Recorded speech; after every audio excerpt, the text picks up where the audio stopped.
Greetings, nerds. Let's review Schmincke Fluid Acrylics. Okay, PrimAcryl. Now, during a viscosity test that I'm doing here, this is in between a fluid acrylic and a soft-bodied paint. It's not super liquidy, but it's not super viscous. So, very good viscosity. I do like the viscosity a lot. And flip that over and get the paint all over this thing that's already permanently dirty from paint.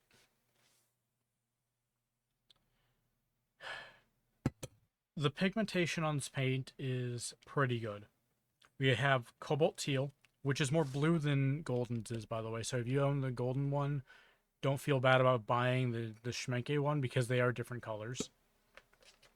And I'm a pigment collector, so I want both. Very nicely pigmented cobalt. Fantastic.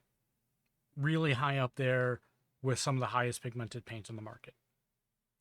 The PY216 titanium gold, a little bit too underpigmented.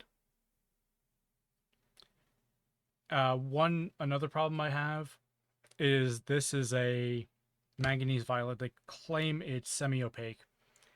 This is a transparent pigment, and you can tell it's transparent. It doesn't cover the black at all. I don't know who they were smoking, or what they were smoking, I should say, to think that this would, do that.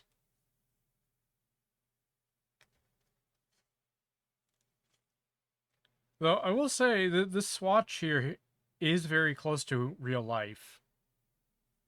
All the swatches tend to be a little bit, but that one's not even remotely close. That's one single pass. That's one single pass. They don't match up at all.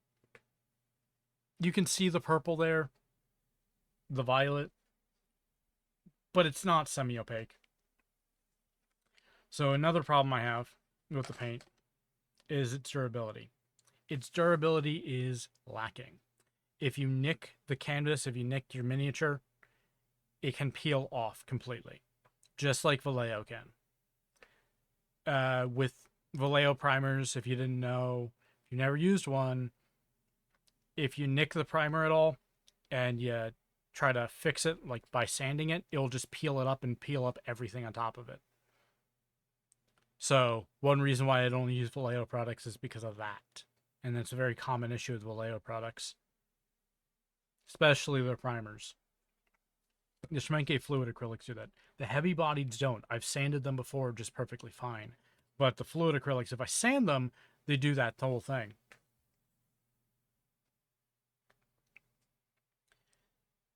Overall, the paints are actually very good. I do recommend them. Just maybe not for miniatures. I think they're suboptimal for miniatures due to the durability issue. But they're very good paints. Like, if you're painting on canvas, the bottle size isn't that big of a deal. That still means you're looking at around $250 for a primary palette, which is a lot of money to spend on a primary palette. I wish these were in smaller sizes, like a 120 ml bottle. That would make this so much more palatable, and also better for miniature painters.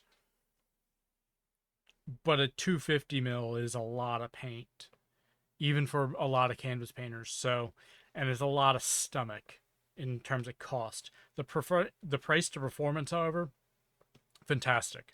I do think it is a good paint for that. That being said, if I were to give this a score, I'd give it an 8.0. I think they're worse than their heavy-bodied paints by a lot. Because I gave, the heavy-bodied paints like an 8.5, 8.6, something like that. They're fantastic paint. It just, that durability problem, I could see that going poorly on canvas because you nick it with like a hog bristle brush or something like that. And it will just ruin the entire painting. I can see that happening. It won't do it too often on canvas, however. That's more of a plastic problem where it's not adhering correctly. But at the same time, I do see that happening. especially if someone's painting on metal or anything like that. So, yeah. Cool. Hopefully I wasn't boring. I don't know how to end videos, so I'm just going to end the video.